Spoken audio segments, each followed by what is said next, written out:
이론 강의 44강 감정평가의 의의와 분류 기출문제 풀어보겠습니다. 기출문제 좀 215페이지 펴보시고요. 1번 다음 보기와 같은 감정평가에 대한 설명 중 틀린 것은? 이 문제는 어려운 문제가 전혀 아닙니다. 쉬운 문제고 좀 오래됐긴 하지만 제가 이제 뭐 한 가지만 좀 보여드리려고 이 문제를 실어놨는데, 보세요. 법원은 경매 개시 결정이 된 갑 소유의 A 물건에 대해서 무슨 감정평가사무소의 암흑의 감정평가사에게 감정평가 의뢰를 하고 가격조사, 현장조사 및 가격조사가 완료된 시점이 10월 27일이죠. 그럼 먼저 중요한 걸 우리가 먼저 보면 답을 찾는 게 중요한 게 아닙니다. 이 문제는 본 감정평가의 기준 시점은 가격조사가 완료된 시점이에요. 그러니까 10월 27일이라고. 요거를 보여드리려고 제가 이 문제를 실어놨어요. 자, 그리고 본 감정평가는 A 물건의 상태, 용도 등을 기준 시점 현재 상태로 평가하는 현황평가. 오케이. 4번, 5번 지문만 여러분들이 보시면 됩니다. 1번부터는 한번 보면은 얘는 감정평가사가 하고 있죠.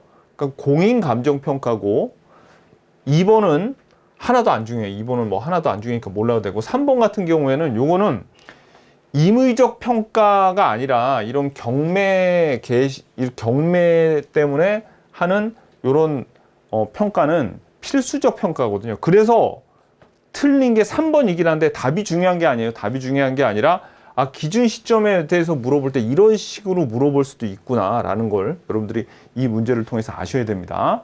2번 다음 용어에 대한 설명 중 틀린 것은? 1번 조건부 평가란 부동산 가격의 증감 요인이 되는 새로운 상황의 발생을 상정하여 그 조건이 성취되는 경우를 전제로 하는 게 조건부 평가죠. 맞습니다. 2번 소급 평가란 과거 어느 시점을 기준 시점으로 한대요. 그럼 소급 평가네. 이거 부동산 가격을 평가하는 거다. 그 다음에 일괄 평가. 일괄 평가는 일체로 거래되거나 아니면 용도상 불가분의 관계가 있는 경우라 그랬죠. 그래서 일괄하여 감정평가하는 거 맞고. 4번 법정평가는 법규에서 정한 대로 행하는 평가로서 공공용지 수용시 평가, 과세평가 등이 있습니다.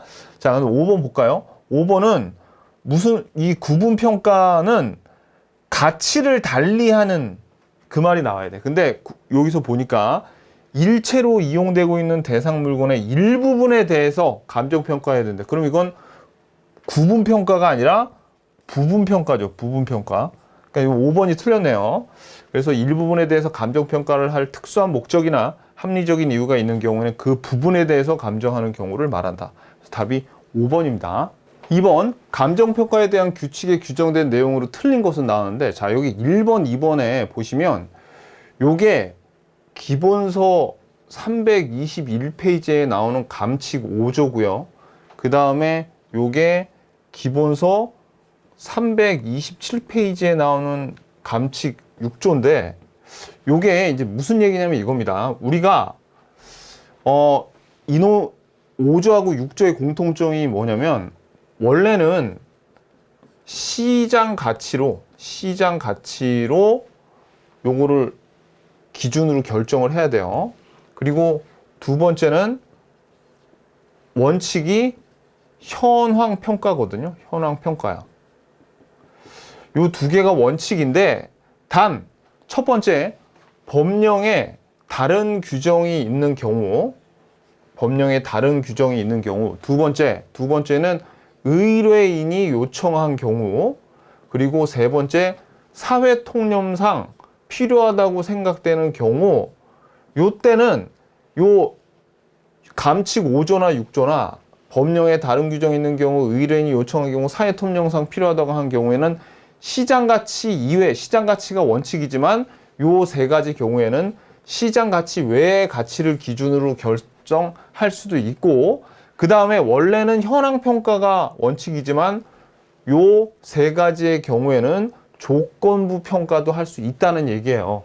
그게 5조, 6조에 나와 있는 얘기입니다. 그래서 여러분들 요 조건 요걸 좀 알아두셔야 돼. 자, 3번 둘 이상의 대상 물건을 일체로 하고 그 다음에 상호 간의 용도상 불가분의 관계가 있대. 그럼 우리 요거 일괄평가 있었죠. 4번 하나의 대상 물건이더라도 가치를 달리하는 부분은 이를 구분하여 가치를 달리한대. 그럼 구분평가죠. 구분하여 감정평가할 수 있다. 맞고. 5번 기준 시점은 대상 물건의 가격 조사를 개시한 게 아니라 가격 조사를 완료한 날짜죠. 다만 기준 시점을 미리 정했을 때는 그 날짜에 가격 조사가 가능한 경우에만 기준 시점을 할 수 있다고 했는데 요 뒷문장은 맞았는데 요거 때문에 틀린 겁니다. 그래서 답은 5번이에요. 4번 감정평가에 관한 규칙상 시장가치 기준에 관한 설명으로 틀린 것은 1번 대상 물건에 대한 감정평가액은 원칙적으로 시장가치를 기준으로 결정을 하죠. 시장가치를 기준으로 결정하는 게 원칙인데 법령에 다른 규정이 있는 경우, 그 다음에 의뢰인이 요청을 하는 경우, 세 번째 요거 사회통념상 필요하다고 인정되는 경우, 아까 요 세 개가 있는 경우에는 시장가치 외의 가치를 기준으로 결정할 수 있다. 그리고 여기서도 시장가치 외의 가치를 결정할 수 있다 그랬잖아요. 그러니까 요거 2번, 3번은 맞아. 1, 2, 3번은 다 맞고요. 4번은 요청하여 시장가치 외의 가치를 기준으로 감정평가할 때는 해당 시장가치 외에 잘 모르겠어요. 뒤에 시장가치 외의 가치를 기준으로 할 수도 있는데 뒷문장은 잘 모르겠거든요. 물음표. 5번에 감정평가 법인들은 시장가치 외의 가치를 기준으로 하는 감정평가의 합리성 및 적법성이 결여되면 요때 의뢰를 거부하거나 수임을 철회할 수 있다 그랬죠. 그러니까 사실 이 문제는 수험생 여러분들이 4번을 잘 모르더라도 하나씩 제거하다 보니까 답이 4번이네 이렇게 가면 되는데, 그런데 이 문제가 사실 좀 너무 깊게 들어간 게 우리가 사실 수험생들이 아는 한계는 어디까지냐면 시장가치 외의 기준으로 요 세 가지 경우에는 시장가치 외의 가치를 기준으로 감정평가할 수도 있다까지 알죠. 근데 요 뒤에 나오는 게 해당 시장가치 외의 가치 성격과 특징을 검토를 해야 되는 경우가 있고 안 해야 되는 경우가 있는데 법령에 다른 규정이 있는 경우, 그러니까 지금 우리가 요 세 가지 봐봐요. 첫 번째가 법령에 다른 규정이 있는 경우, 두 번째 요 의뢰인 요청이 있는 경우, 그 다음에 아까 세 번째가 뭐였냐면 여기 사회통념상 필요한 거, 요 세 가지 경우에 시장가치 외의 가격으로 평가하는데 이때 요 법령에 다른 규정이 있는 경우에는 해당 시장가치 외의 가치의 성격과 특징을 검토하지 않아도 되는데 얘네 둘은 해야 돼. 근데 의뢰 요청이라고 했는데 검토를 하지 않는다 그래서 요게 틀린 게 된 거야. 그러니까 요거는 너무 깊이 들어간 거라고요, 사실. 그러니까 요 1번 같은 경우에는 검토하지 않아도 되지만 2, 3번 같은 경우에는 검토를 해야 돼요. 요게. 그래서 답이 4번인 겁니다. 근데 사실 이것까지 우리가 알 필요는 없고 이건 너무 깊이 들어갔으니까. 다만 이 문제는 하나씩 제거하다가 4번을 요거를 틀리게 했어야 되죠. 네, 요 감정평가의 의의와 분류는 정확한 정의를 여러분들이 알고 있는 게 무엇보다 중요합니다. 수고하셨습니다. 안녕히 계십시오.